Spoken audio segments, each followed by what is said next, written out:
Welcome to this week's episode of Listen to Your Coaches. I am your coach, Mike Wilkins, here with Coach Will Morrow. And behind the scenes, we've got a young Max Gerald on the producer desk. This week, we're going to talk about UFC Fight Night that just happened. What was that? That was Atlanta. The UFC Fight Night that's coming up in Azerbaijan. We'll talk a little Final X, a little ADCC Opens, some LFA. Should have a good show for you. All right, let's get it started. UFC Atlanta. Max, bring it up. Let's start off with the main event. This fight was terrific, and I loved it. Will, tell me why you loved it as well. Dude, I loved it because we got to see Usman perform the way that Usman, like, you want him to perform. You know what I mean? I had my doubts on whether or not his age was going to catch up to him, and it certainly did not. He looked fantastic. His striking wasn't, spectacular, but it was effective. And, dude, his takedowns, just completely unstoppable for 4 rounds. Yes, I agree. I wouldn't say completely unstoppable, but definitely perfectly timed, which is what I want to get into. Well, I think stats wise, didn't he only give one of them stuffed in the first 4 rounds? I don't think so. I believe in the last round he went 0 for 5, going 4 for 13 for the so that he would have went 4 for 8 in the first 4 rounds. Oh, okay.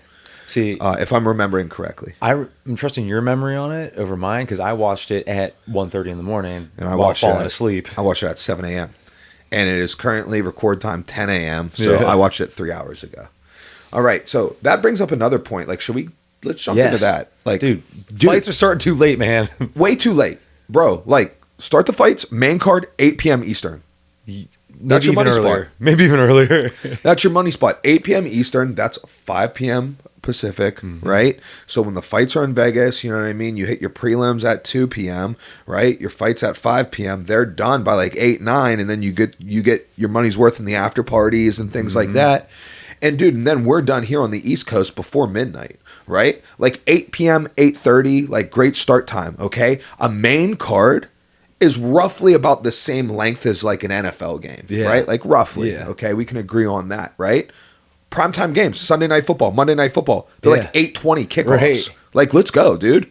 Right? Okay, it's an 8:20 kickoff. That's the actual kickoff. That's not when the broadcast starts. Right. That's the kickoff, right? When does the first fight usually start on the broadcast? About 10, 15 minutes after the broadcast starts. So, man, I just really think, you just got to move these up 2 hours. Dude, I remember, your target audience can't stay awake. Not that long ago, you saying this and maybe no, dude, it's fun, and you make a night of it with your boys and everything, and I started getting a little older, and then it's dude, I can't stay awake. Dude, it creeps up on us all, man. It creeps up on Max, do you struggle staying awake for cards? Max is 21 years old. Do you struggle? Last night I struggled. In general, I don't, but generally you don't, right? When they have cards like that, yeah, it's a little bit harder for me to kind of stay with it, Yeah. But you have a pay-per-view what we got coming up in a couple weeks. I don't think I'm going to struggle for that. So okay, I'm glad you said that because, all right, realistically, of the UFC fan base, right, how many of the people buying pay-per-views are above 30 versus under 30? Exactly, right? I'm not going to try to get Max in any trouble here, but I just don't feel not Max, but his generation. Yeah, his other generation. Than him. I just don't feel like they're paying for the pay-per-view. Correct. I don't think they are. Do you know I pay for the pay-per-view. Yeah. I go, boom, I punch in my pin code on my Roku, and boom, your event has been purchased. Yep. You know what I mean? We are your target audience, not him. Okay? He is not. All right? You need to schedule. Max, let me ask you a question. So you're not going to struggle staying up for the pay-per-view. And I get it, because guess what? I used to be able to stay up. All right? Actually, that's a lie. Even in my 20s, I was going to say. I'd be asleep. But as a whole, as a whole, it was at least easier. You want to know why it was easier? I didn't have to get up at 6 a.m. the next morning because 2 of my kids want breakfast. Right? Yeah. Daddy, put Elmo on. I could manage. But where are we even going with this? Max, he sucks. Young people can stay Young up, people, dude. We hate them. Get off my lawn. Stay off my porch. Oh, Max. Okay, here goes where I wanted to go. Max, would you not like would the pay-per-view be any less enticing to you if it started 2 hours earlier? No, I think it'd be sick. I think if the main event started at 10:30, I'd be this is cool. You're still out. Everything's still open. You got time. Yeah, exactly. So, or you're at home, you're about ready to go to bed. Man, let's punch this up. And like, you know what I mean? So like you're like, obviously we're looking at the United States as like the right. target audience here, right? All right. What does that do? I guess that puts it, I mean, it doesn't matter what it does around the world because the UFC doesn't care about them anyways. Yeah, you're right. So it's like, all right, so like, you know, East Coast, West Coast. The UFC had a fight in London and started at like 4 a.m. there. Yeah, that's true. They don't give a shit. They don't care. Yeah. All right, whatever. We need to bump these up. Okay, so back to the fights. All right, Kamaru Usman, he looked awesome. Looked back to his old self. I really don't think like I have a great example of him falling off. I would say he had one bad fight, right? Like I feel like people are overdoing his 0-3 skid, right? Like he had one bad fight. He lost to Leon Edwards in the rematch. And that was... I guess the first one, yeah. That was his bad. The first one, he was up 4-0 and then gets head kicked in the 5th round, right? Like, wait, was that the one he lost the first round, though? Did he? I thought he was up 4-0 in the first round of that one? It was 3-1. It was 3-1? He lost the first round. Just Leon hit like a trip and took him down, controlled him. And then he won the next 3 rounds. In the first fight? In the first one, well, that was the second fight. They fought 3 times.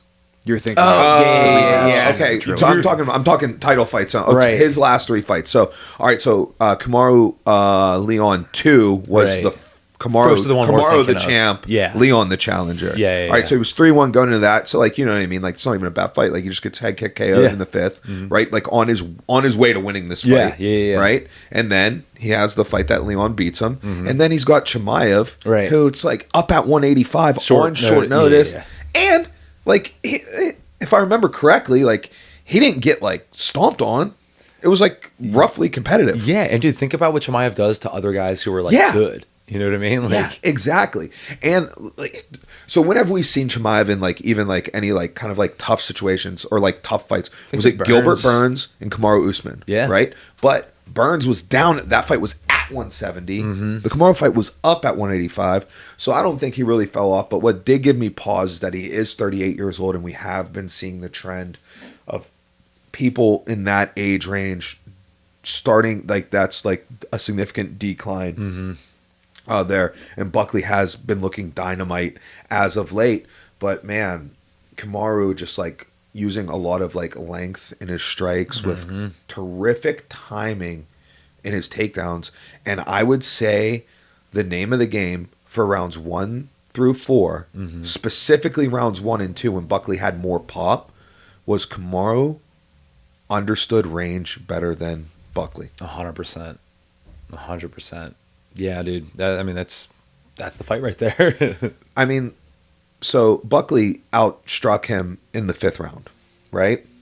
Yeah. But like Kamaru was kind of like, you know, on preservation there. Yeah, exactly. You know what I mean? He knew that he had a significant lead and he wasn't going to do anything reckless. Bro, like Kamaru was closer. Kamaru had over 2 times as many strikes landed than Buckley.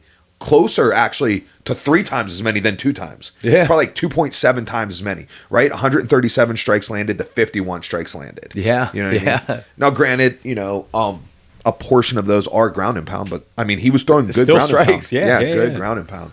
I really like, and you know what? I think watching the Kamaru's, because that was an open stance fight for the majority of it. I think watching that fight open stance young fighters could really learn a lot about open stance fighting from a wrestler's perspective in the modern game. You know what I mean? Yeah. Like the modern game when you absolutely need to have weapons in all areas. Yeah, for sure. I think also something that's important to look at is Buckley in the 5th and what made him effective. And something we've been talking about a couple times over the past like couple months is when you're fighting a wrestler, like the kind of like common sense, what you feel like you should be doing is like dancing around and moving and you know what I mean? And it's like, nah, get low and pressure. Get low, pressure, come up the middle. You know, get low, pressure, come up the middle. Make your target, which are your hips. Right. Make your target, you know, difficult to get to. You know, difficult and dangerous. Yes. To get to. Yes. All right, cool. Dude, look at the control time. More than half the fight. That's Kamaru in control there. What we're looking at is Kamaru with 12 minutes and 57 seconds of a 25 fight with control. And Buckley with 0. Max, can you pull up the rankings real quick? I want to take a look at what we think should be next for these guys. Well, I do have one last thing that I want to say about this fight is Kamaru got 4 takedowns in that fight, and Buckley got 0 get back ups. Yeah. Right? Every takedown resulted in... In the 5th, did he get up? He didn't get taken down in the 5th. I think in the 4th, then, he got up one time, maybe. Well, he only got 4 takedowns. Didn't all rounds end on the ground? I feel like one of them he stood up, but maybe I'm wrong. Again, I was falling asleep. Maybe some discrepancy in the 4th, but definitely in the first 3 Let's put it rounds. this way. Even if he did get up, it wasn't until after a significant amount of, control time. As we saw. I really don't think he got back up in the 4th either, because I believe from my recollection, I believe the takedown came with a minute 30 left. Dude, I was literally falling asleep during the fight, so I trust you. Okay. All right. So we're looking at rankings here. And one thing I do want to say about rankings is they put a graphic up about the current welterweight rankings. Obviously because the main event last night was a welterweight fight. And I am just floored by the depth and talent in the welterweight division. And it is absolutely the number 1 division in the UFC right now. Dude, and the styles. I think that's cool too. And it's funny because MMA is supposed to be the culmination of styleless fighting, right? The whole, Bruce Lee thing, use what works, don't, discard what doesn't. But if you look at these guys, they have very distinct styles, which makes for interesting matchups. You know what I mean? You get that very pure striker versus grappler type of opportunity. You get different types of grapplers. You know what I mean? There's a lot of really interesting things here. So what would you do with Buckley and Usman if you were the UFC? Man, it's tough to say right now. Let me take a step back before we get to that. So on the graphic that I saw last night that they posted on the broadcast was, the rankings and the records next to it. And that's what really got me. Mm-hmm. The amount of fights these guys have with such small amount of losses. The champion, Jack Della Maddalena, right? He's 18-2, right? Bilal Muhammad's 21-4. Yeah. Right? Then you got Sean Brady, 18-1. Shavkat, 19-0. Leon, I can't remember his. Kamaru now, I think 21-4 now, maybe 22-4. That sounds right. I think he either went in 20-4 or whatever. Right?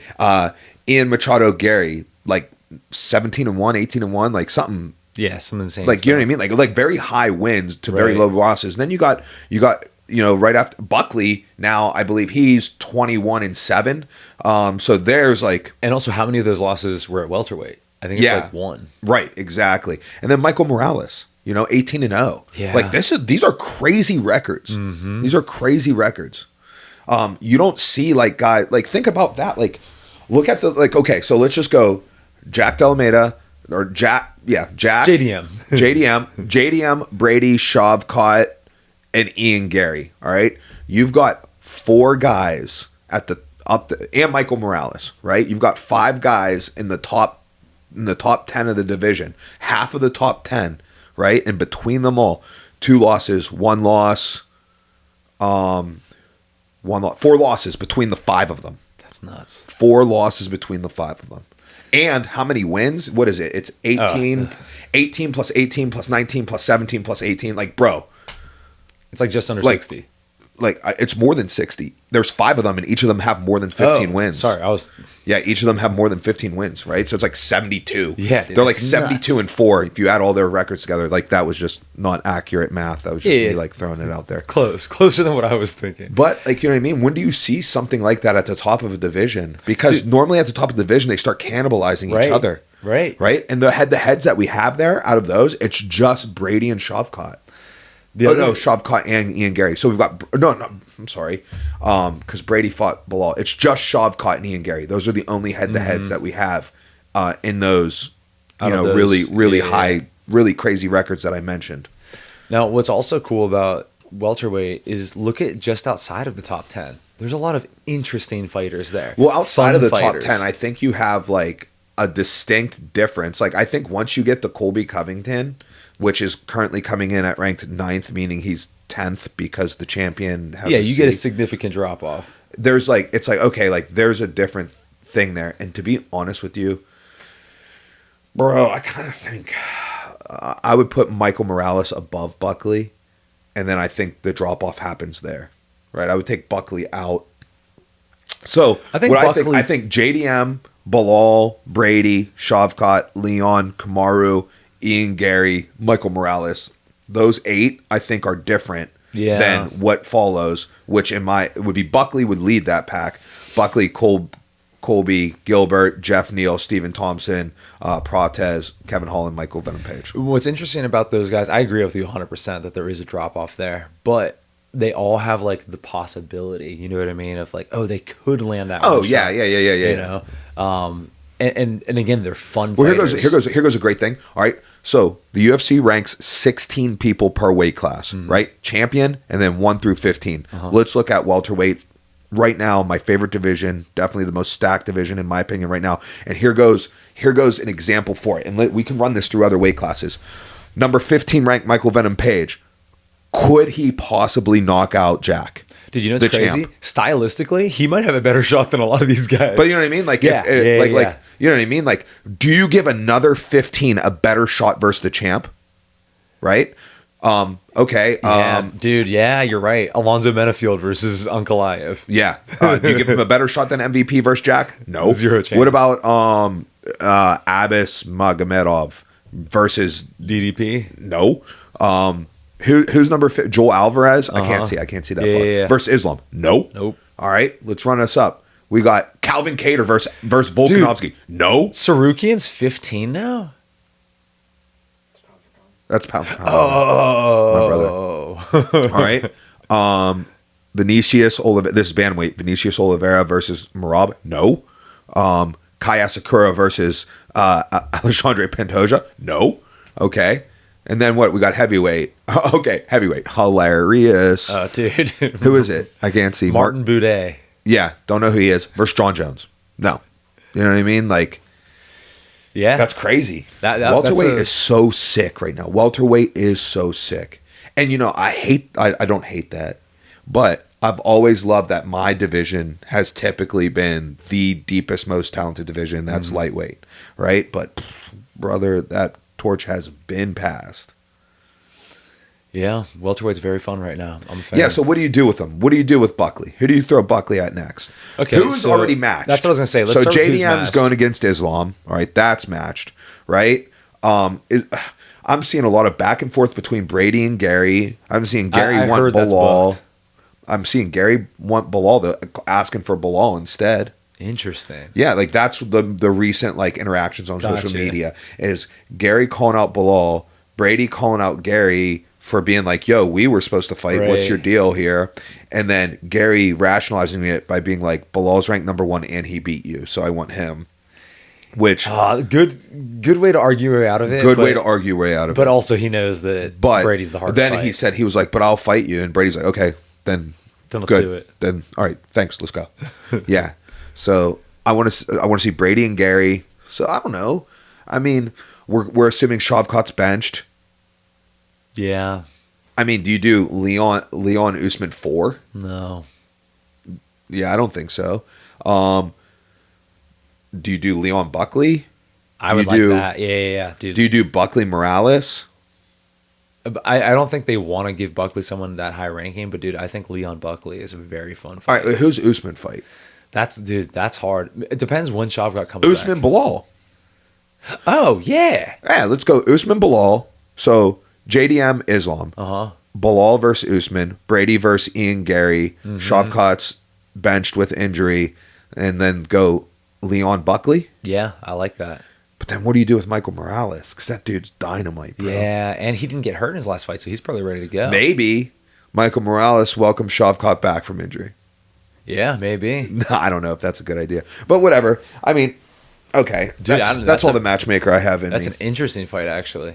I mean, there's a lot of interesting things going on. Yeah. And you know why? Because, like, look at the matchups you can make in this division. Hey, are you guys interested in Sean Brady versus JDM? Yeah. Okay, cool. Are you guys interested in, Ian Gary versus Brady? Yeah. Are you guys interested in Michael Morales versus Ian Gary or Sean Brady or Shavkat or JDM? There's not a single matchup. That's what I'm saying. Like, you could just, like, dude, just pull names out of a hat basically is what you could do Right. and be left with like great fights. You know what this would be sick for? This would be sick for a tournament. Dude. An 8-man tournament, That right? would be You go awesome. Islam, JDM, Bilal, Brady, Shavkat, Ian Gary, Michael Morales, and then like I guess Tomorrow. yeah, Kamaru. Yeah, that's what I would do for the 8, which leaves Leon Edwards and Buckley out. Maybe they fight each other for the alternate spot, and if someone gets injured, they can jump in on the alternate. That'd be cool. All right, let's move on. I'm so sick of this. Dude, you know what's crazy? In like 2 years, you're gonna be able to pump that into an AI model and get to watch the whole thing. Oh, that's disgusting. Yeah, isn't it? I don't like that. All right, Rose versus Miranda Maverick. All right. So, did you watch it? Yes, but I'm not gonna lie. I was using this as a little bit of like a little strategic power nap to try to make it through the main event. So like I was watching it, but like, you know, only a little bit. The biggest thing I remember from this is Thug Rose had a sick takedown, and I believe the second round. Okay. I saw Miranda Maverick slap on a head and arm triangle, so she must have had a reversal in there. I think that was the end of the second, if I remember. Okay, but I'm cool. not sure. Yeah. So anyhow, scorecards read 30-27, 30-27, 29-28. I saw one judge give Miranda Maverick the third round. So there goes the only discrepancy in the scorecards.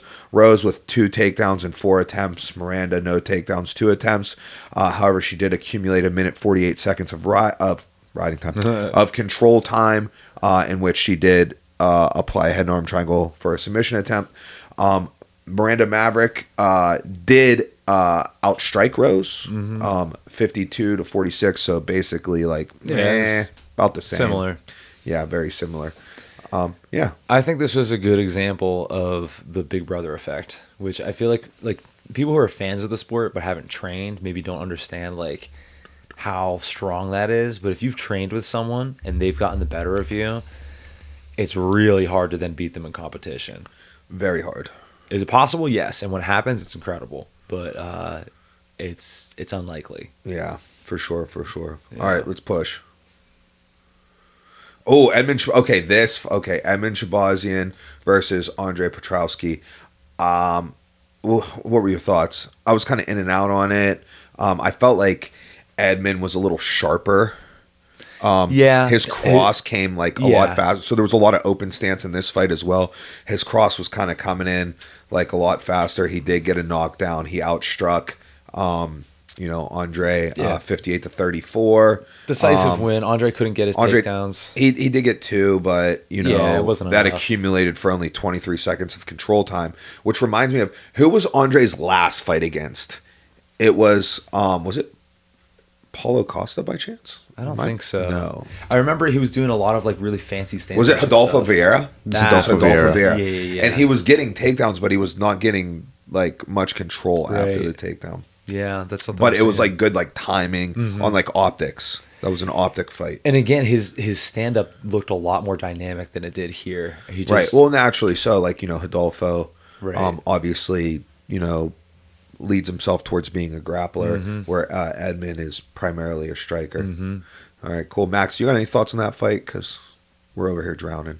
No, I was more interested in it before the fight happened than actually watching it. Yeah. Edmund's is one of those guys that like when I was like getting into the sport, he was like a big prospect coming up, and I saw a lot of his highlights and stuff, and I was like really into him.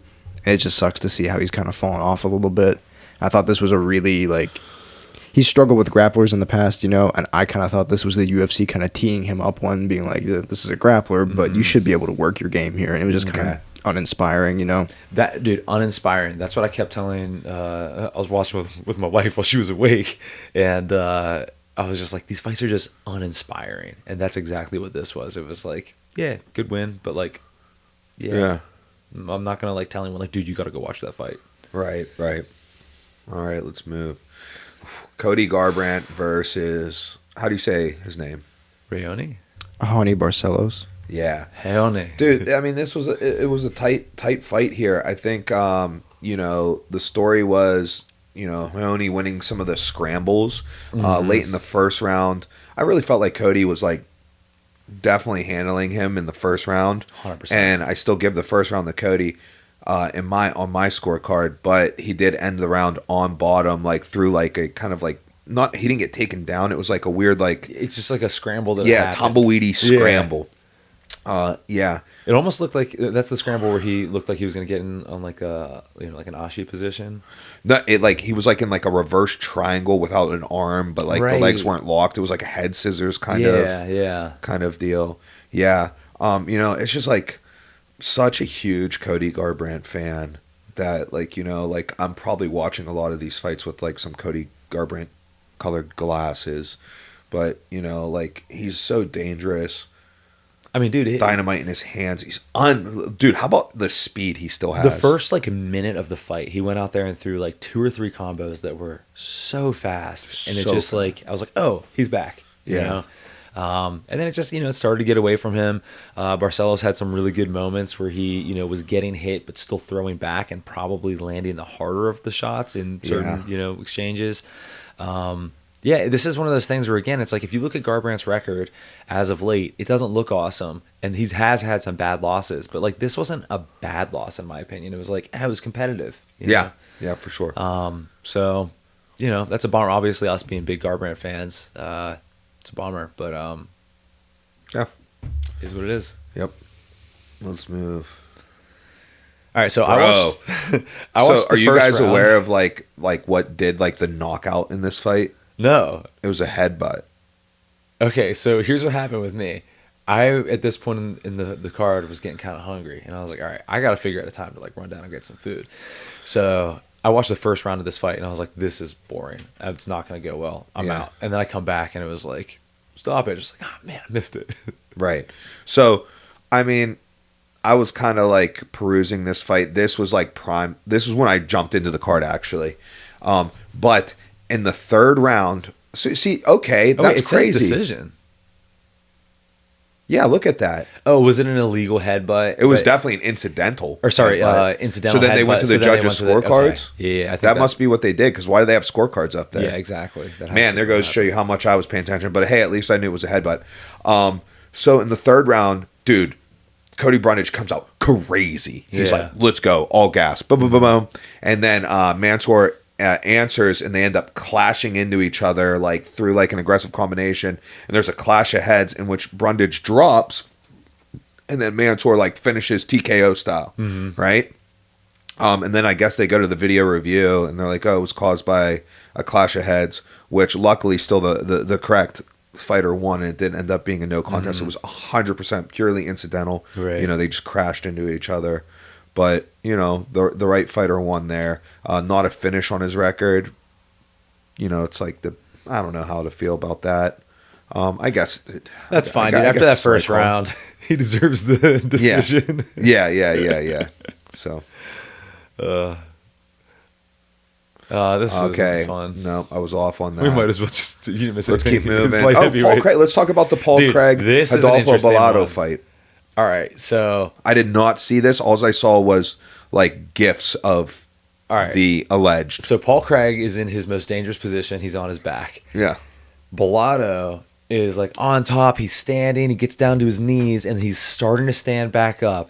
And Paul Craig, boom, hits the up kick, right?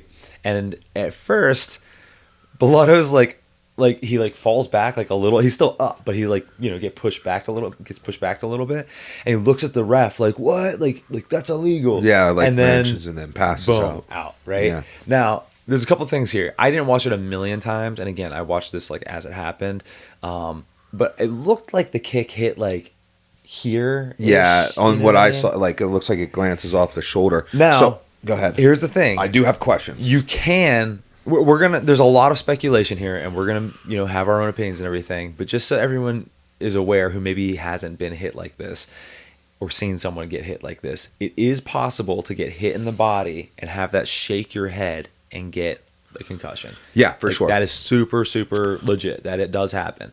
All right. It also is legit that some people get hit, and there's a couple seconds even before they go out. We have an example of that in the UFC. So, Max, please help me on this, but I believe it was Edson Barboza versus Shane Burgos. All right? Edson Barboza clips Shane Burgos. Shane Burgos takes like 3 steps backwards towards the cage, looks with it, and then just falls unconscious. Yeah. Right? And not a single person, like everybody's like, that was weird. Everybody definitely thought it was super weird, but not a single person thought that Shane Burgos was faking it. Right? And I think you use context clues around it. Number one, Shane Burgos, absolute animal, been in firefights, never backed down from anything, beast, right? So like he's not the type of person to fake something. Number two, the strike wasn't an illegal strike, so it wouldn't have resulted in a DQ. So faking a knockout is just literally losing the fight, which wouldn't fit the narrative of Shane Burgos. So no one questioned that he would really got knocked out. We all did think it was weird that he could take 3 steps back, eyes open, and then go out. But that's human physiology for you. It's weird. Yeah, it's weird. Okay. So with saying that, I suppose the same thing could happen here, but it happens like, during a foul. Now, a foul. Yeah, a foul. Yeah. So then I have some questions because I didn't watch the fight. Did he have was he losing? He was on top. Was he losing? Now here's the thing with Paul Craig. Maybe he was like, I'm about to get submitted. There was 1 second left in the round, though. So the round restarts. You know what I mean? So it's like, was it he was the pre-fight favorite. I don't think there was a good He was reason. getting outstruck here, 40-16 in the first round. Yeah, I mean, I don't know. Like, it's very odd, and we were in the group chat last night talking about it a little bit. And, Max was like, dude, that looks fake. And I was like, but what's crazy is, like, a no contest or a DQ, well, I guess a DQ maybe, but, like, a no contest doesn't help for betting purposes. And, like, you just don't know what's going to happen. It was so bizarre. The part of it that's most strange to me is how he woke up. And I'm not saying it's not possible. I'm not saying we haven't seen other examples of it. But, like, he's with it, then he's just out. And, like, his eyes are looking kind of crazy. And then he's like, oh! And it's like, dude, most of the time when someone gets up from getting knocked out, it's like, it looks like someone who, like, woke up from being asleep. You know what I mean? They're like, ugh. They're like out of it. You know what I mean? He was like, whoa, and then instantly fighting the ref. And then fought the ref for, like, longer than you usually see. Like someone trying to sell, like, oh, this is what people look like when they wake up. We've seen this before, trying to sell, like, the wake up to make it look. Yeah, but again, I'm not saying that's what happened. I don't know, but it looked odd, dude. It looked very odd. Very odd indeed. So what's the verdict, Max? What do you think? You fake that shit? I think he faked that shit. And Max throwing bars down. If I was a betting man, I would also assume that. I see a lot of differences between that one and the Shane Burgos knockout. Yeah. Like Shane Burgos got hit and he kind of like stumbled a little bit, and then you saw like his eyes kind of shut off and he went out. And he went out. Yeah. Bellato was like, he got hit, knew exactly where the ref was, looked up at the ref as he's going. Like, to look up at the ref as you're going down, that requires, like, some motor function control, Yeah. Then pretends to go out, and he's blinking while he's, out, quote unquote. And then, jumps up like he just got scared out of a dream, and he's looking around all bug-eyed, and then starts doing, like, bad leg lock stuff with the ref, Okay. I thought it was... Sad days. Listen, again, I'm not saying it's fake, but it certainly looked fake. All right. I'm exhausted by that. Let's push. Oh, Michael Chiesa, Court McGee. Boring fight. Okay, yeah. Went about how I expected. I didn't see any of these because you guys will hear later on in the show. I was on some ADCC Dallas. You didn't miss anything in this fight. Yeah. It wasn't fun. All right, keep moving. Is there anything else on this card to talk about that maybe? Yeah, Oh, this Wellmaker. Go ahead. All right, you guys talk to me. You guys tell me. Okay, so this was obviously a mismatch, right? You have this kid in Malcom Wellmaker who is like clearly a super dynamic, explosive, awesome prospect, right? He is he's either now 10-0 or went in 10-0. I don't know when this is from. And Moutinho, people who aren't familiar with him, he's the guy who he got called up to the UFC on short notice to fight Sean O'Malley, and took a very serious beating. And then did they give him one more fight or cut after that? I think they gave him one more. Yeah, he had at least one more against Guido Canetti. Okay, so he loses that, I assume. I didn't see it, but he loses that. He gets cut, right? Then he goes on a 5-fight win streak. Now, I haven't looked into it, but like, again, if people aren't familiar with how like MMA works, that 5-fight win streak could mean so many different things. You know what I mean? It's like you could go to CFFC and fight their champion and then defend that championship 4 times in a row, and that's almost the equivalent of being in the UFC. You know what I mean? Like, you could do that. Or you could go to various local promotions and be like, hey man, let me get a can, and fight a bunch of dudes who are, you know, glorified amateurs. So like, it could mean so many different things. I cornered one of the fights in that. Oh, okay. Yeah. It was for Combat Zone. Gosh, is that Boston? Is that in Boston? I think Calvin Cater's promotion. So it was Calvin Cater's promotion. Boston, I think I flew into Boston. I remember you flew into Boston. I cornered, Antonio Castillo. Took a short notice, late replacement fight against Matinho on that Combat Zone card. And that card was an episode of Dana White's Looking for a Fight. Okay. In which Castillo won the first round and then ended up getting submitted in the second, but it was looking pretty good there. Yeah. He had to overcome some things too.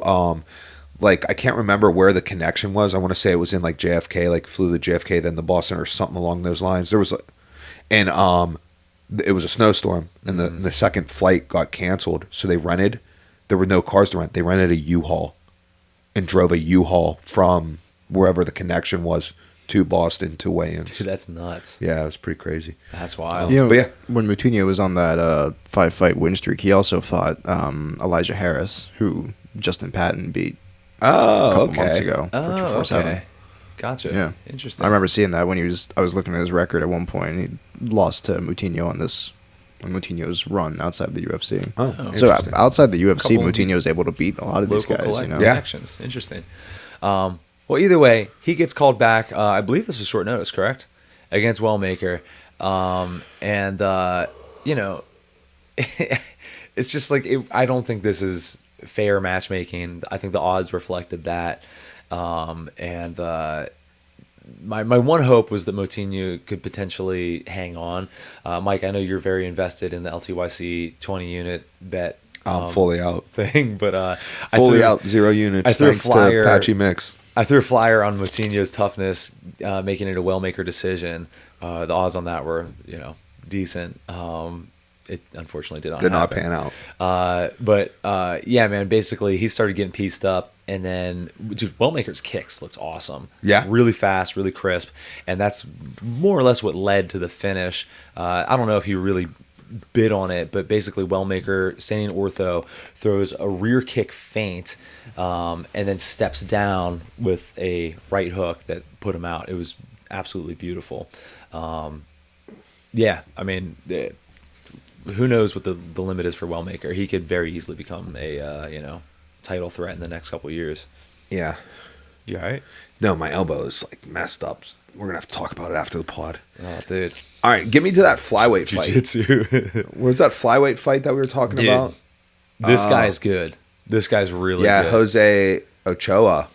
Yeah, so I don't really have much else to say other than he's really, really good. All right, that's all we need. Cool. We'll keep an eye out for flyweight Jose Ochoa. Mm-hmm. And then what we got, Cameron Smotherman versus Ricky Simone. Yeah, dude. Yeah. Yeah, so Ricky Simone does what Ricky Simone does, just like he's like a little Marab, you know? He's just in on body locks and just dominating. Is he the one who had Marab in that guillotine? He beat Marab, I believe. So is that fight? Is that Marab's lone UFC loss? No, he's got 2 UFC losses. Oh. I think he lost his first two. Yeah, he went 0-2 in the UFC and then went on a win streak. Wow, that's awesome. Like, Yeah. that's super cool. Yeah. All right, cool. All right, we're done with this card. Hold on, go down. Is there anything else? Oh, Phil. Yeah, Rowe. dude. Oh my gosh. Yeah. Okay, I got to be paying more attention. Okay, this fight was super sick. So I don't know how you say this guy's name. The guy from the Congo. Lusa. It's Lusa? Lusa. Okay, so Lusa wins the first round, right? Okay. He's landing. He gets a takedown, I believe, in the first round. Did he? I forget. But he very clearly won the first round, right? Dude, second round.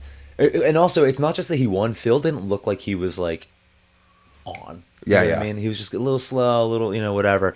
Dude, second round, Phil comes out, and he's like, listen, like, it's time to put it on the gas, right?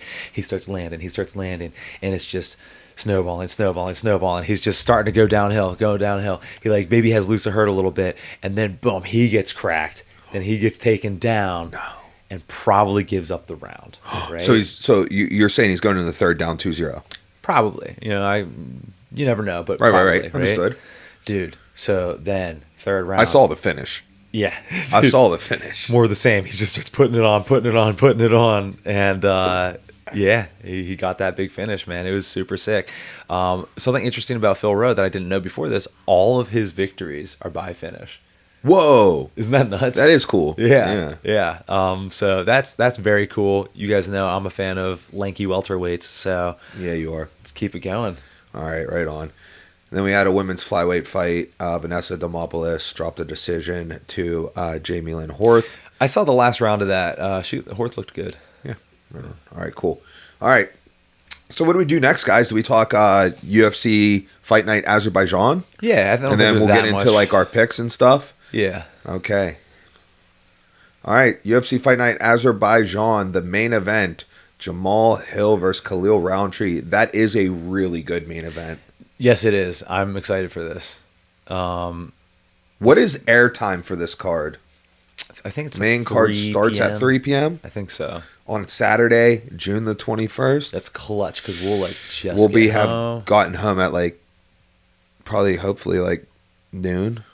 That'd be ideal. Leave at like 9 a.m. Yeah, I think I can make that happen. Get home at noon. Yeah. I mean, I'll leave earlier if you want.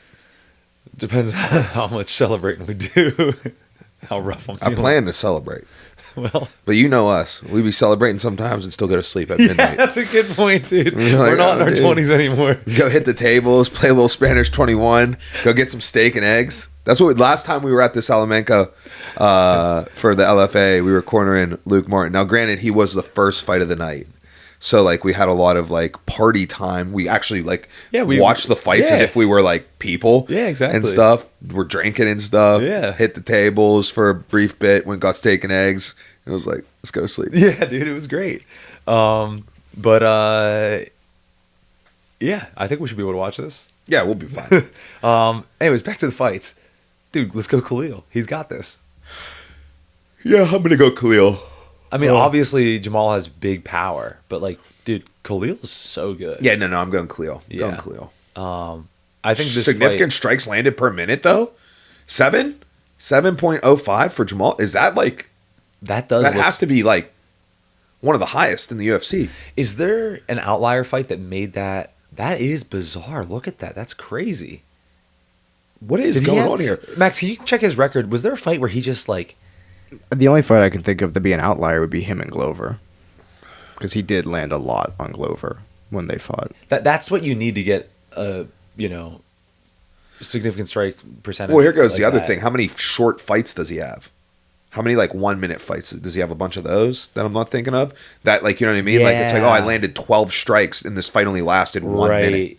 Right? Yeah. So like it's like, There okay. must be some of that, dude. Because like Right that's there, insane. right? Like if you get a first round knockout in the first minute and it took you 12 strikes to do it, then now you have a 12.0. Right. Yeah. You Yeah. know? Exactly. Yeah. No, that's interesting. I wonder how that happened. But either way, dude, this is a fight that, like, for a casual fan who's just like, I just want to see you guys stand and bang. That's what you'll get. I think this is going to be a less sloppy version of the fight. So here with goes. Jiri. I kind of feel like, I don't know, like also Khalil, this being a close stance fight, Southpaw versus Southpaw, and as a Southpaw, I understand how sometimes it's weird and awkward to fight another Southpaw, right? Because most of our sparring partners are Orthodox. Although now, this day and age, I feel like That's less. I feel like when I was coming up, it was like 90% Orthodox, 10% Southpaw, and now I feel like it's like 65-35. And also, we've got guys who can switch. Like, I mean, we Yeah, were in the room the lots other of day, switching. and someone's like, "Oh, I need a southpaw," and I was like, "Okay, well, those are all the natural southpaws." And then, like, almost everybody else can give you good round southpaw. So, Yeah. like,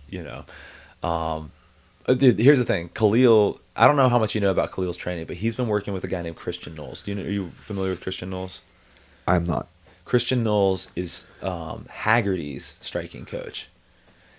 Oh, Christian Knowles is enormous, so he can actually hold like legit pads for Khalil. Like he's probably Khalil's height, if not taller, and he's like a big, thick pad holder. You know what I mean? And like, you know, knowledgeable. Like he's coached world champions in Muay Thai and kickboxing. And given that Khalil's already a monster kickboxer, I think it's only going to be even sharper. I think that he's going to be really confident going into it. I think having the fight against Pereira like he did, that was, you know, it's weird to say it's a close fight when you get finished, but like he essentially won those first 2 rounds, I believe, right? Yeah. And, you know, had him hurt.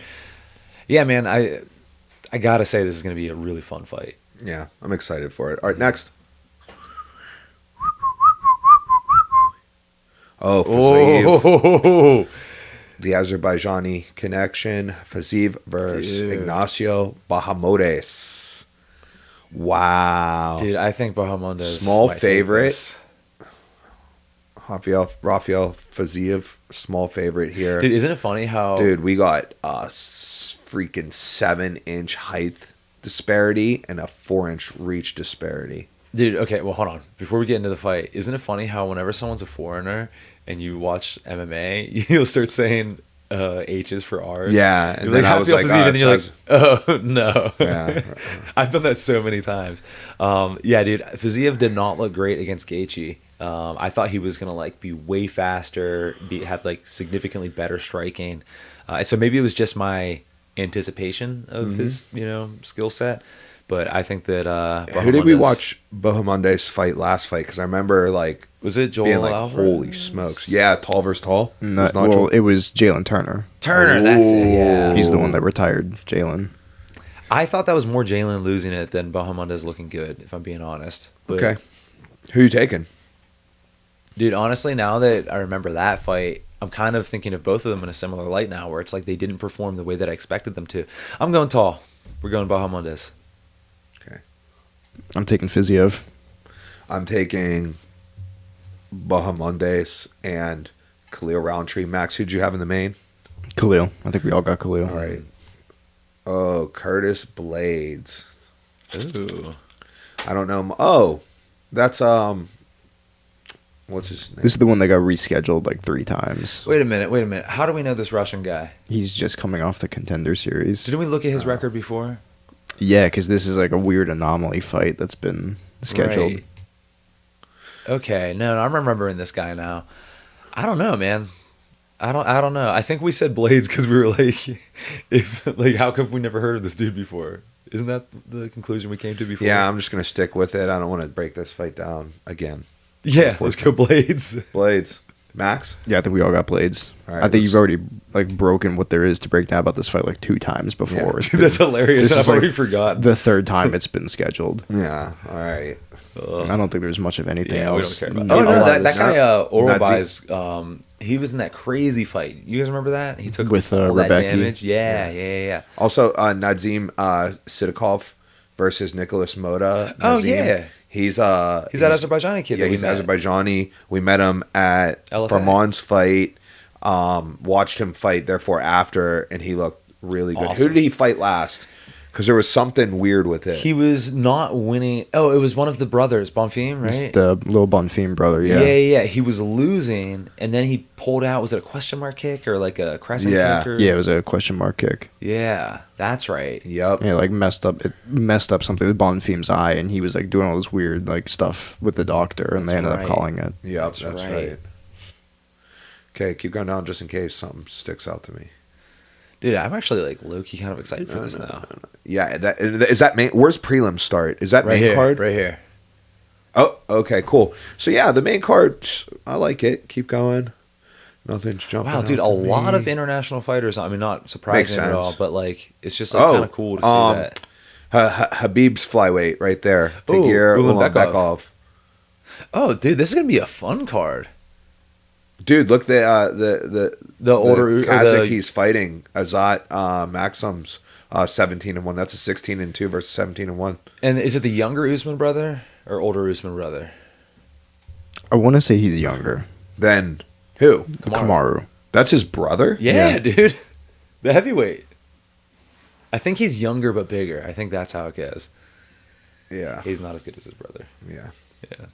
All right, cool. Let's go look at our picks. Yeah. How are we doing on our picks now? How we Give me doing on one the second to pull bets? that up. Dude, Not good. not good. Not good. When money's involved, took some L's. We'll see about season 2. Did we learn from season 1? We'll see. We'll find out.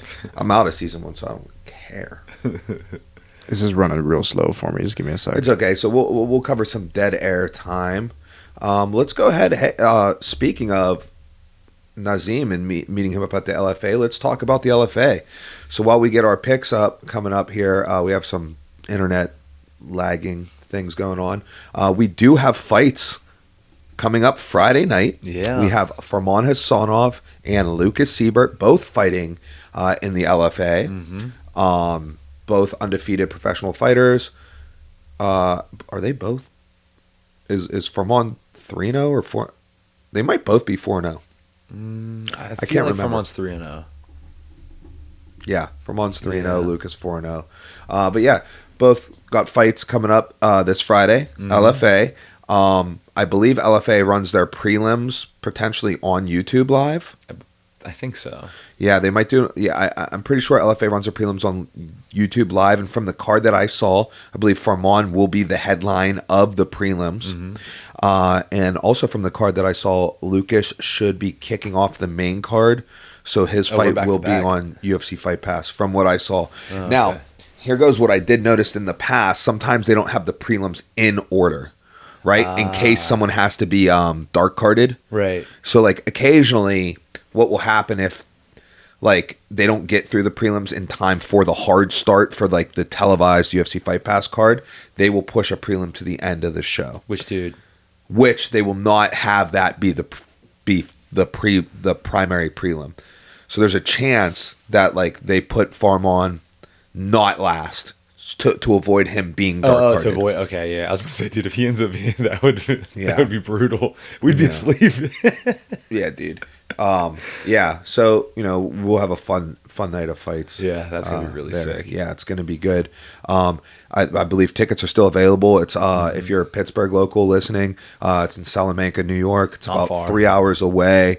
It's at the Seneca Allegheny. There's 2 Seneca casinos, one in Niagara Falls, one in Salamanca, which is a little close. It's about an hour closer than Niagara.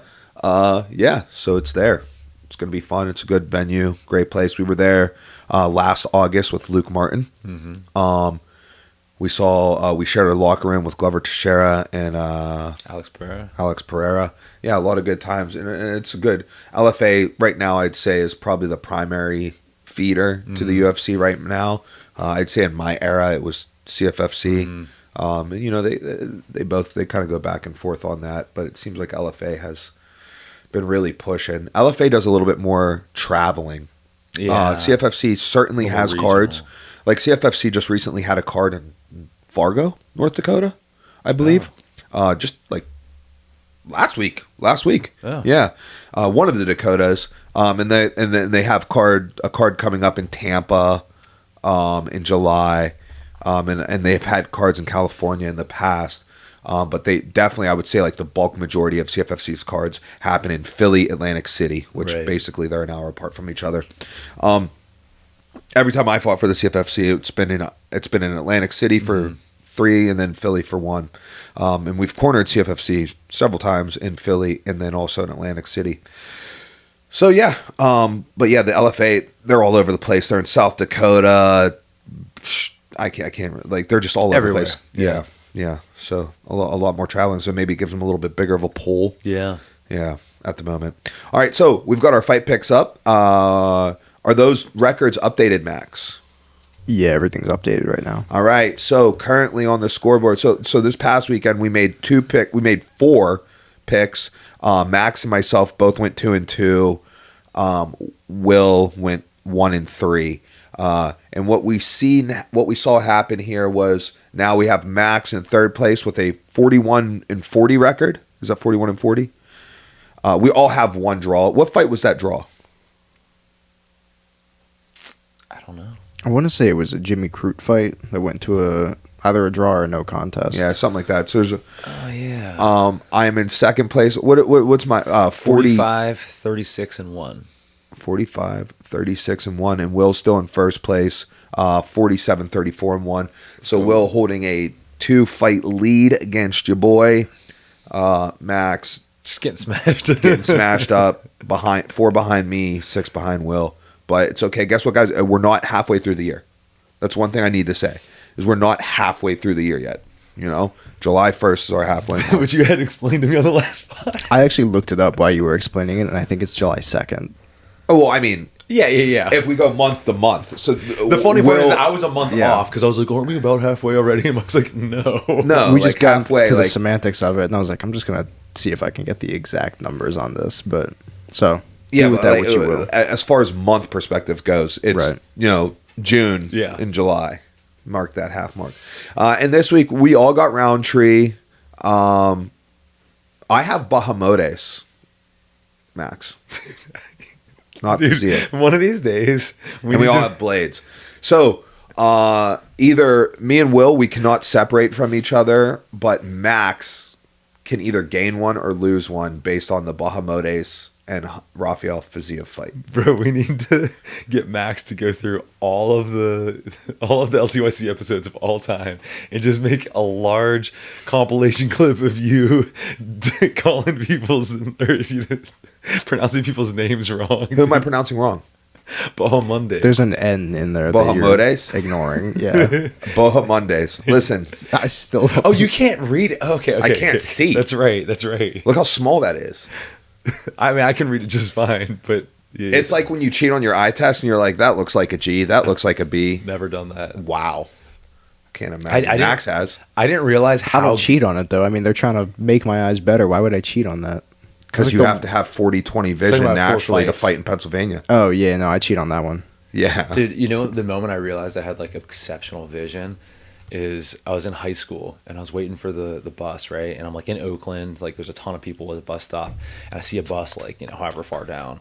And I stand up. I go look at it. I'm like, oh, not mine. I go sit back down. And then everybody else stood up. And then everyone else, like, slowly started getting up, going and looking. Some people sat down, some people stood up. And I was like, why did they wait so long? And then, like, I clicked for me. I was like, oh, I'm seeing, like, a mile away. Yeah. So for sure. Max, can you pull up Final X results for me? Yeah. While we're pulling that up, dude, this weekend was busy for me, combat sports wise. We had 3 of my favorite sports. We had wrestling, jiu-jitsu, and MMA all going down with, like, you know, fairly important things going down this weekend. It started off Friday night. Flow Grappling's WNO, who's number 1 card, main evented by Mika Galvao and Jonatas Gracie. It was champ versus champ. Mika Galvao, the welterweight champ, versus Jonatas Gracie, the middleweight champ. And now Mika Galvao is now a 2-division champion for WNO, holding the welterweight and middleweight titles. There are now 2 male athletes in WNO who are holding 2 titles consecutively. Do they use MMA weight classes? They use MMA weight classes. Diogo Patal is the featherweight and lightweight champ, and Mika Galvao is the welterweight and middleweight champ. So those 4 weight classes in a row are held by just 2 guys. That's so wild. Yeah, it's pretty cool. All right, so this weekend also Final X went down. Let me tell you guys a little bit something about Final X. So what is Final X? That is the final leg of the ladder in which Team USA decides their wrestling team to send to the World Championships. I believe this year's World Championships are in Zagreb. So there's 3 styles of wrestling that go to the World Championships and or the Olympics. Men's Greco-Roman, men's freestyle, and women's freestyle. Okay? 10 weight classes per. Our Greco team typically has not been very strong as of late, although we were the world champions in 2006. In 06, we were the world champions. But since then, we've been having some real down performances in Greco. But the Greco team has actually decided... They changed the procedures year after year to try to, like, you know, make it better or whatever. The Greco team was decided at the U.S. Open. So if you won the U.S. Open in Greco, you are on the world team. Are there other countries where, like, so obviously folk style, I feel like, I mean, correct me if I'm wrong, translates to freestyle a little bit easier than it does to Greco? Yes. Are there any countries where Greco is, like, their main thing? Yes. Okay, there are countries in which Greco supersedes freestyle. Or I guess to expand my question, is closer to whatever their like national one is, traditional one is. Yeah. Yes, I would say so. I don't 100%. Do we have results by chance instead of just the winners? Yeah, it's going to be on here somewhere. Dude, have you ever? Sorry, I think if you go maybe down. Slight tangent, but it's wrestling related. Have you ever like looked into sumo? Yeah. Dude, sumo's really interesting. Like the ranking systems that they have and Oh, stuff. I don't know. I would be interested in it. I watched a documentary about it. It was like 20 There minutes they go. long. It was Final super cool. results. I see 'em. And basically they have Perfect. these like tiers where it's like there's only, 20 guys who are this rank and then Yeah. like 40 guys that are this rank. Oh. And like the rule set is super. I think it's really exciting, especially for large guys to have just really fast matches like that. Whatever, maybe we'll dive into I it would be another time. totally into watching sumo, by the way. Yeah. All right, so we're going to get into these Final X. So as I was saying, Final X is how we determine Team USA for men's freestyle and women's freestyle. The way that you qualify to participate in Final X, which is a dual meet format. There's only 2 people in it, and the winner goes to the World Championships. If you are a returning world medalist, you can claim your spot in Final X. So let's say Spencer Lee, for example, took silver in the Olympics last year, so he automatically qualifies for Final X. It's a way that we protect our already proven athletes. Right. And so I want you to think of them as the reigning champs. So Right. they're going to defend the belt, so you got to come get them. If there is no returning world medalist in that said weight class, then we determine who's in it through these 2 tournaments, okay? So it starts with the US Open. All winners of the US Open will be in Final X. All winners, okay? Now, at the weight classes where there is a world medalist sitting out to the finals, which this year there were 2 for the men. There was 57 kilos, Spencer Lee, returning Olympic silver, and 61 kilos, Vito Arujau, returning world bronze, sitting out to the finals.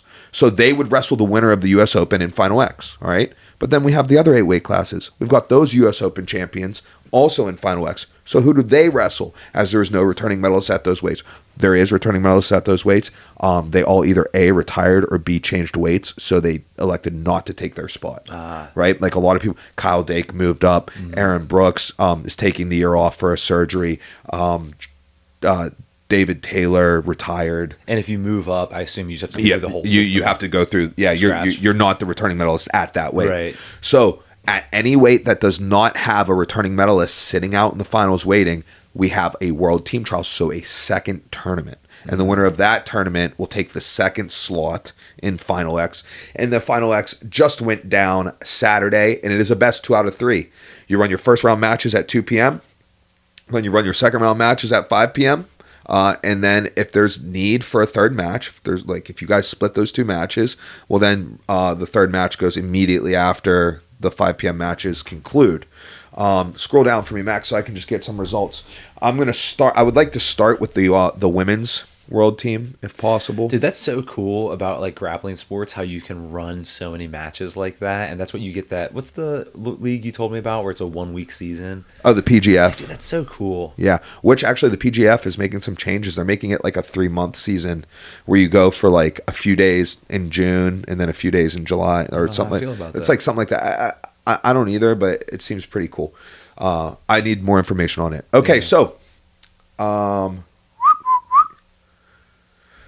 we're scrolling down to the women's results here for the women's world Not to team. get too crazy with subjects, but dude, speaking of grappling events coming up that I'm excited for, CJI is going to be awesome.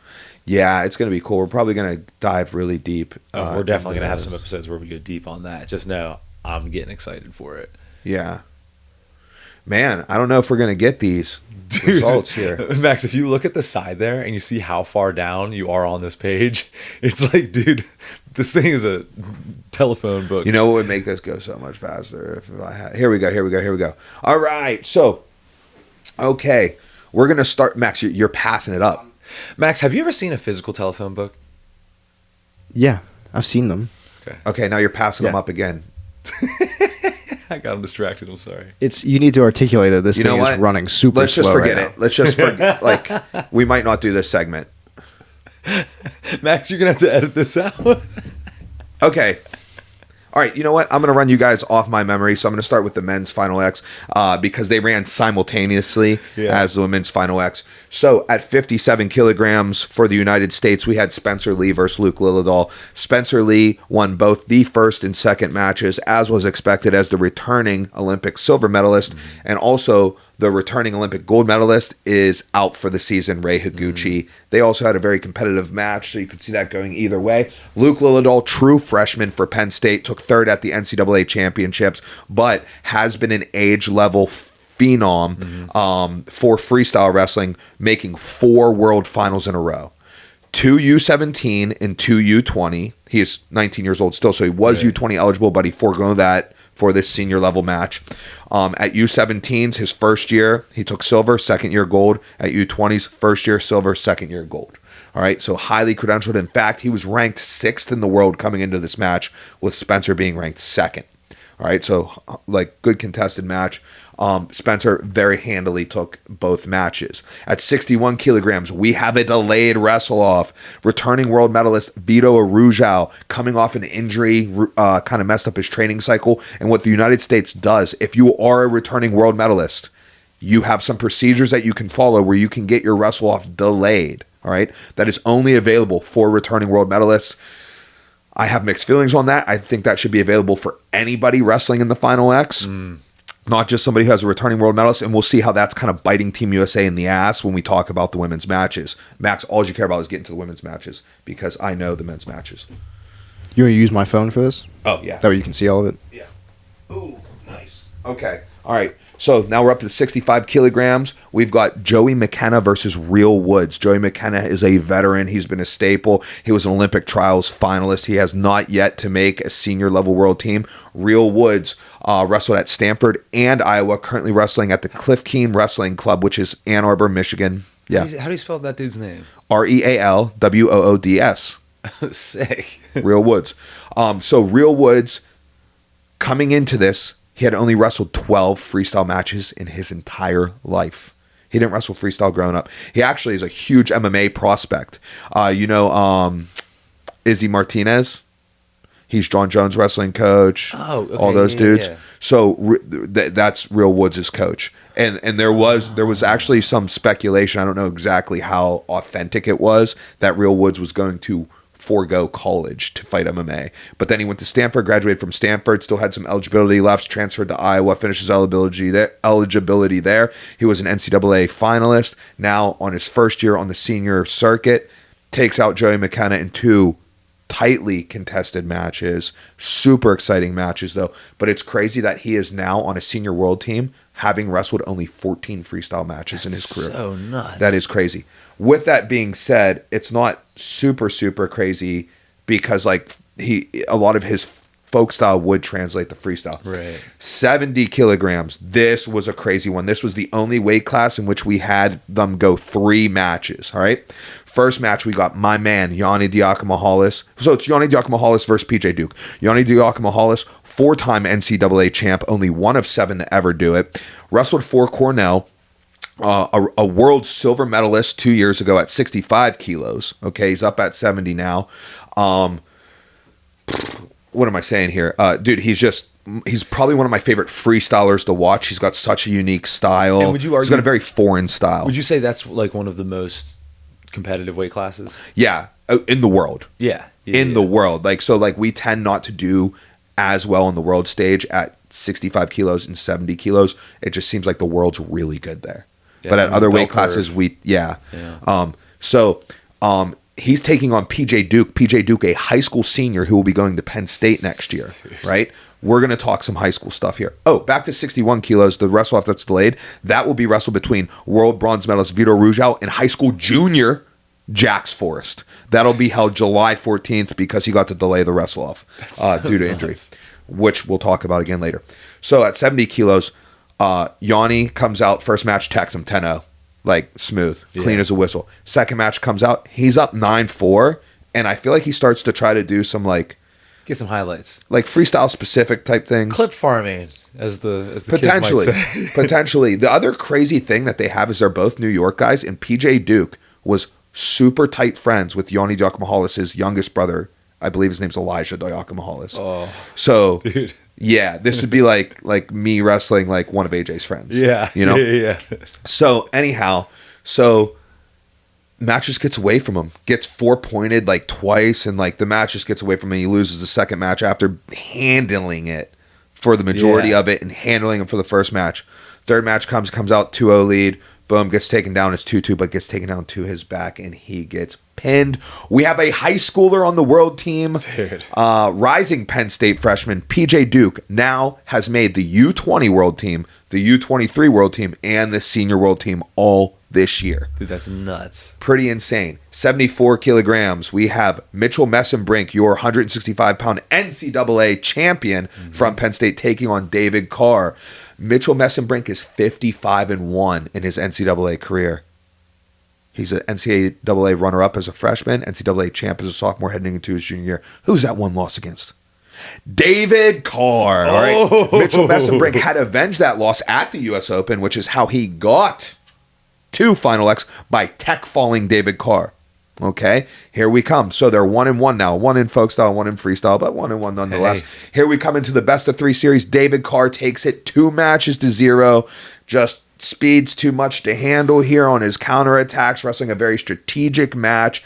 Ends up winning both matches by like 1 or 2 points. He makes the world team. He now holds a 3-1 career match victory against Mitchell Messenbrink. That is a rivalry that we can look forward to for the next 7 years. Yeah, they're both pretty young, right? Yeah, they're both like David Carr is 22 and 26. So okay. Yeah.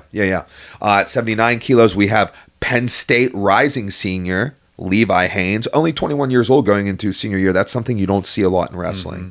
You don't see that a lot in wrestling, someone being that young. Yeah. At that, for example, Josh Barr, who we'll talk about later, is older than Levi Haynes, and he's going to his sophomore year. So yeah, but anyhow, real quick, speaking of ages, in like the U20s and all that, does that mean it's under 20 or does it include 20? It includes 20, but your birth year. So for example, let's say your birthday. So let's say you have to be a certain. Let's say you have to be over 18. Well, you can be 17 and do this as long as you turn 18 within the year of 2025. Got it. Yes. Okay. Right. So like your birthday could be December 31st, and that's when you turn 18. Right. So you'd be 17 for the entire year, but they would consider you 18 years old that whole year, because it's like everybody, the way they do it, they don't do it by your birthday. They do it by your birth year. They're like, okay, anybody born 2006 and earlier. Like, and so that also means if you're 20 but you're turning 21 the same year, they count you as 21? They count you as 21. Gotcha. Right. So anyhow, Levi Haynes takes out Evan Wick 2-0. So Penn State has 2 of the guys who will be wrestling for them this college season on the world team. Senior world team, so the main world team. Levi Haynes, let's talk a little bit about his past accomplishments. He has some age level world experience. I believe he was a silver medalist at cadet or something along those lines. I could be a little off there, but he was an NCAA runner-up as a freshman, NCAA champ as a sophomore, and third as a junior. At 86 kilos, this was the marquee weight class of the event. It was Kyle Dake versus Zahid Valencia, both with world medals, including Kyle Dake with 4 world championships. Kyle Dake also with 2 Olympic medals. Kyle Dake, this is really crazy. So Zahid last year wrestled 92 kilograms, which is 202 pounds. Kyle Dake last year, we're talking 9 and 10 months ago, not a whole year, wrestled 163 pounds, 74 kilos. Now they're both at 189. Okay, so last year they were 39 pounds apart. Not even last year. 9 months ago, they were 39 pounds apart. Dude. And now they're wrestling each other. Zahid takes it 2-0. Dake just looks incredibly undersized, but he looks a little too big for 74 kilo, 163 pounds. And the next Olympic weight class up is 189. So he's working his way up towards that. So Zahid takes that 2-0. 92 kilos, we've got the Wolfpack's own North Carolina State's Trent Hidley. Yeah, the name looks like it's spelled Hidley. Yeah. It's Hidley. Trent Hidley. Shout out to my man Zach Esposito, Trent Hidley's coach, one of Trent Hidley's coaches right now. Takes out Penn State's Josh Barr 2-0. 97 kilograms. We've got Captain America Kyle Snyder. He's got like 10 world medals. He's for the men, he's the youngest Olympic champion in USA men's wrestling history, winning it at 19 years old. Yeah, he's just been on the scene. He won his first world title. Get this. He won his first world championship. I was there. I sat 2 rows back from the mat in Las Vegas in 2015. Nuts. He won his first world title. He's not 30 years old yet. It's 2025. Dude. It's 2025. He's not even 30 years old. That's nuts. Takes out Hayden Zomer 2 matches to 0. And at 125 kilograms, we got Wyatt Hendrickson. A lot of you know him for upsetting Gable Steveson this year. He takes 2 matches to 0 over Trent Hilger. All right, Max. I need you to Face ID that phone. Sick. And we're going to talk about the women's matches. So we've got 90% of our men's world team decided. We still have 61 kilos, as I mentioned, which will be held later. All right, for the women's. Okay. Mike. Yes. Can I ask you a question about something you said there with PJ Duke before you go to the women? Yeah, for sure. I'm just curious, and I don't know if anyone else would be, but would you have something like PJ Duke where he's like a high schooler and he wins? The way you described it, it sounded like Yanni was still like up going into the final one, and it was kind of like an upset in the like come from behind type victory there, right? Definitely. Is the rest of the team going to look at him any differently because he's a high schooler who like had to dig and get that comeback? Like, you know what I mean? It's not like he dominated the guy. So we are Team USA, but we are not a team. For example, right now, as I said, 90% of 9 out of 10 weight classes are decided. We've got one guy from Iowa at 65 kilos, a guy from who's representing Michigan.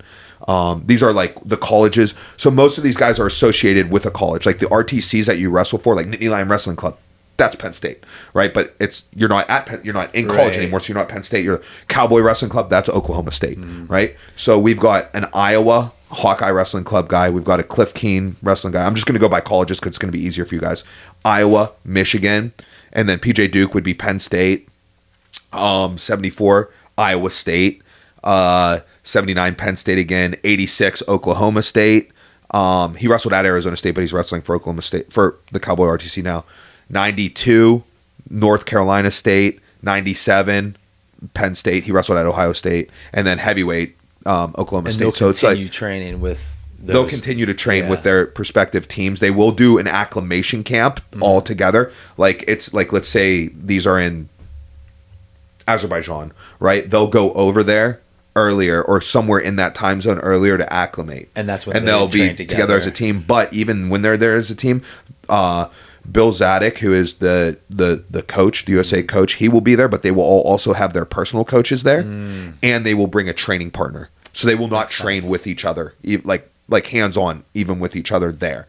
They will do some simulation matches at camps against each other, right? But they're not like they're not becoming training. So they're not becoming a team. And so instead of the idea of the question stays the same, but sub out team for like wrestling community. Like, how do they feel about a high schooler coming in and taking that spot? I would say that, okay, as the community, I haven't really got, this is really great questions, Max. Yeah. I haven't really got the whole vibe on the community because it was such like a shocking thing. And then I had to immediately pivot from wrestling to jiu-jitsu because we had the ADCC that I had to focus on. And then from that, this all just happened yesterday. And then from that to the UFC. So I didn't have time to like peruse wrestling Twitter, which is the primary like area where the wrestling community communicates. But the initial reactions were just like, holy crap. So like, now, some of the reactions in like my group chat is we do tend to think Yanni would have been a better representative for us at the World Championships, but we are all very happy that that is not how our process works, and we are a merit-based process. That's really important. I would rather send somebody who is potentially a worse wrestler but got there on merit than to send the guy that I think matches up better with the world, right? I would hate to be the country that's picking and choosing the team because then that's when you get in corruption. What we love about our process in the United States is that anybody can make the team. Max, you could have made this team this year. You could have registered for the U.S. Open. There's nothing barring Max Jarrell from registering for the U.S. Open. And if you would have won that, guess what? You would have been in Final X. And if you would have won that, you'd have been on the world team. Hell, if you went to the U.S. Open and you placed well enough, you would have at least qualified for the world team trials. And if you won that, you would have been in Final X. And if you won that, you'd be on the world team. So literally anybody can make the world. You have the opportunity to make the world team. And it is completely merit-based as far as that's concerned. And I love that we do that. There are some misconceptions that a lot of other countries don't do it. And there are perhaps some that don't do it. I'd venture to say the most of them who don't have like the merit-based process, they don't really have it like a team. There's countries out there who don't have a single wrestler at this weight class in the entire country. You know what I mean? So like, yeah, like all you got to do is like, hey, I'm that guy, right? Yeah. And you're on the team, right? But most countries do a merit-based process. For example, Russia, the way Russia works, you have to win Russian nationals. You win Russian nationals, you're likely on the team. Then you go to the European Championships, and depending on how you do there. Some of their like historically great figures, Sadulayev, Sidikov, they can forego Russian nationals. They go straight to Europeans, right? And if they win Europeans, they maintain their spot on the team. But if they lose Europeans, guess what? The spot goes to the dude who won Russian nationals. You're out. You know what I mean? Japan has a unique one. They have, I don't remember the names of the cups, but they have like the A cup and the B cup, right? They have like names to them. Right. And those are two tournaments, kind of similar to us in those two tournaments, you enter the first cup, right? If you win that, right, you still enter the second cup. And if you win that, you're on the team. Let's say someone different wins the first and wins the second, then they will do a wrestle off to see who's on the team, deal. right? But there's a lot of merit to that. Right. I don't necessarily know the qualifying procedures to make those two cups. Like, I don't know if they're open to anybody or if you have to like do some things to make those. I don't know. But like, there's definitely a procedure which there's at least some merit base to make the team. Iran is kind of one of the ones where it gets a little bit more shady with making the team. They do have a process, but what typically happens, like let's say you're their guy, right? You have a wrestle off against whoever made it to you, and if you lose that wrestle off, they'll do it again. They're like, let's do it again, right? And like if you lose that one, then the other guy will take your spot. Yeah. But like, you know what I mean? It's kind of like they'll try to push it in favor of who they want there. Right. But yeah, I mean that was a great question. That brings us into processes. That tells us how great America, the United States of America, is for like the merit-based system we have still in wrestling. That's sick. Cool. Any other questions as far as that's concerned? No, that's good. Run it back. Dude, it's funny. I actually hurt the Penn State boxing team because of that system. So I beat one of my training partners, Corey, just because stylistically I could beat him. But he was by far the better like representative at nationals. You know? So. All right, let's get to these Final X women's results. Okay, so 55 kilograms, we had Cristelli Rodriguez versus Everest Leidecker. Leidecker, high school student, right? Cristelli Rodriguez won the series 2-0 at 62 kilos. We got Kayla Miracle versus Dugu. I'm not going to pronounce her last name right. But Adugo won the series 2-1. That was one that went to 3 matches. Again, as this was going on, I was on the men's mat watching those matches. At 53 kilograms, Brianna Gonzalez versus Felicity Taylor. Felicity Taylor breaks through and makes her first world team, winning the series 2-0. We've got Abigail Nettie versus Jakara Winchester. This one also went to a match 3. Jakara Winchester wins the series 2-1. Macy Kilty versus Drury. Macy Kilty takes the series 2-0. Kylie Welker versus Diamond Guilford. Kylie Welker was a 2021 Olympic Trials finalist as a high school student. Takes the series 2-0. Audrey Jimenez, only loss last year was to Sarah Hildebrandt, the Olympic champion. And then this year in the Pan Ams, beat the Olympic silver medalist, right? So, but she's, I think, a college sophomore at Lehigh. She takes that series 2-0. Kennedy Blaydes, your returning Olympic silver medalist, did not get a bye to Final X. You know why? Changed weights. Changed weight. She went from 76 kilo, which is women's heavyweight, down to 68 kilo. They're doing a shuffling of weights there. She takes that series 2-0 over Brooklyn Hayes. And then the queen herself, Helen Maroulis, takes the series over Amanda Martinez 2-0. There was one match that was not contested, and that was... Man, I can't find it here. But at 72 kilos, returning Olympic champion... Oh, there we go. Yeah. Returning Olympic champion Amit Ilor got injured and had to forfeit out. Ooh. She was the Olympic champion at 68 kilos, so she did not have the... Since moving weights, she did not have the option to delay the wrestle off. I have heard that even if the option, this injury is longer than what a delayed wrestle off would be. But there we go. We see like how, like, what if it was? What if she could have delayed the wrestle off? She's literally our best women's wrestler, Meet Allure. Right. A lot of you guys know her. She's Mika Galval's girlfriend. She's the reigning Olympic champ. She's already a multiple time senior level world champ. She once in 1 year won U20s, U23s, and seniors all in 1 year.